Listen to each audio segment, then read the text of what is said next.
अस्सलाम वालेकुम। तो मैं हूँ आप सबकी मोटिवेशनल स्पीकर मुंसा काशिफ। तो मैं चंद दिनों से मोटिवेशनल स्पीकिंग करने के लिए टॉपिक सोच रही थी और एटलीस्ट मैंने 5 to 10 टॉपिक सोचे भी थे। बट जब मैं ये मोटिवेशनल स्पीकिंग की वीडियो बनाना चाहती थी तब मुझे यह ख्याल आता था कि मैं किस कौम को जगाऊंगी, किसको मोटिवेशन दूंगी, कि हमारे यहाँ तो हर रोज़ एक नया केस आ रहा है और मैं ऐसे आवाम को मोटिवेशन दे के क्या करूँगी। तो फिर मैं सोचा कुछ नज़रिए पे बात करते हैं आजकल के हवाले से चलते हुए नज़रिए पे। तो एक सवाल है जिसका जवाब आपने देना है अपने दिल पर उभरने वाले पहले ख़्याल से कि हम आज से एक दिन बाद जो आज़ादी का दिन मनाएंगे 14 अगस्त को, हम शायद 78 साल के हो जाएंगे इस साल को। क्या हम इन 78 सालों में आज़ाद हैं? क्या हम ये आज़ादी का दिन ऐसे सैर और तफरीह में मना देते हैं? अगर आपका जवाब हाँ है तो क्यों, और अगर आपका जवाब नहीं है तो क्यों नहीं? और आप लोगों में से जिनका सवाल नहीं है, जिनका सवाल जवाब हाँ है, उन सब के कुछ डेस्टिनेशंस हैं मेरे पास। अगर हम आज़ाद हैं तो क्या हमारे यहाँ बच्चों को ऐसे सड़क पे रुलने मरने दे दिया जाता है? हम आज़ाद होते तो हमारे पास हक बोलने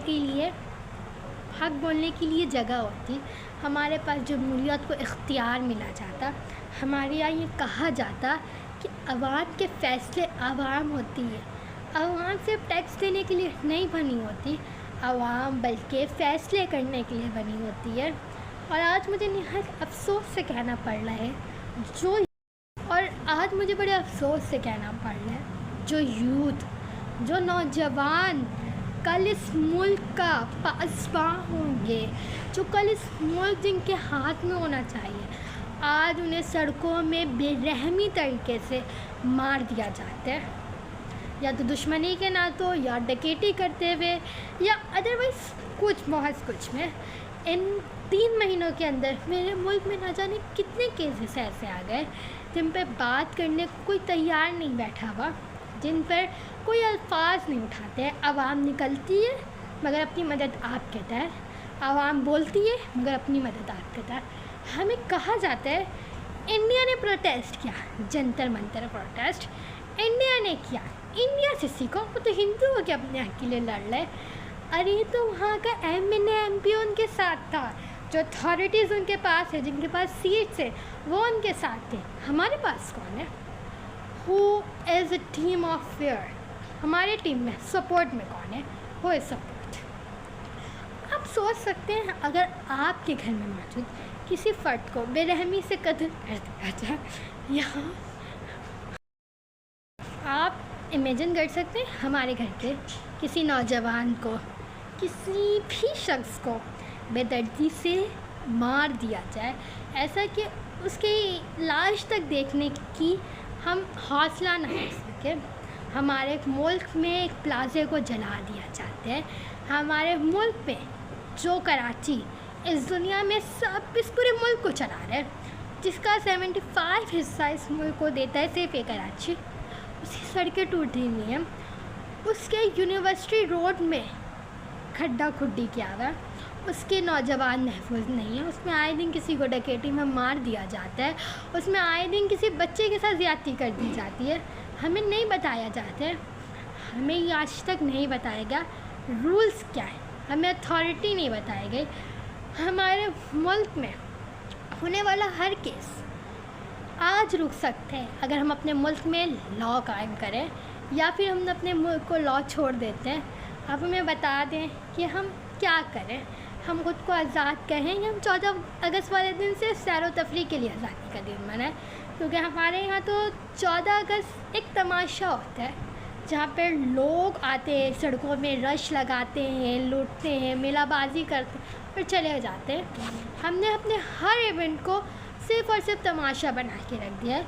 हम सीखें कुछ, पता नहीं इस पाकिस्तान को बनने में कितने लोगों ने जान दी, जब कायद आज़म उस सख्ता हाल एम्बुलेंस में बने होंगे तो उन्होंने कितने ख्वाब सजाए होंगे इस पाकिस्तान के लिए, जब पाकिस्तान के पहले प्राइम मिनिस्टर को गोलियों से छन्नी कर दिया जाता है।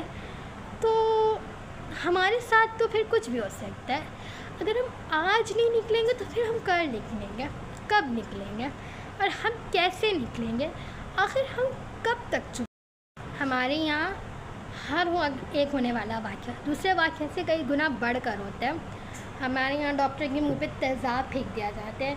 एडमिशन स्लिप लेते वक्त जाती हुई बच्ची, कॉलेज जाती हुई बच्ची वापस घर नहीं आ पाती है। सिर्फ रिश्ते से मना करने पर गोली मार दिए जाते हैं, अपना ओन बिज़नेस चलाने पर, अपना रेस्टोरेंट खोलने पर मार दिए जाते हैं, वो भी बेदर्दाना तरीके से।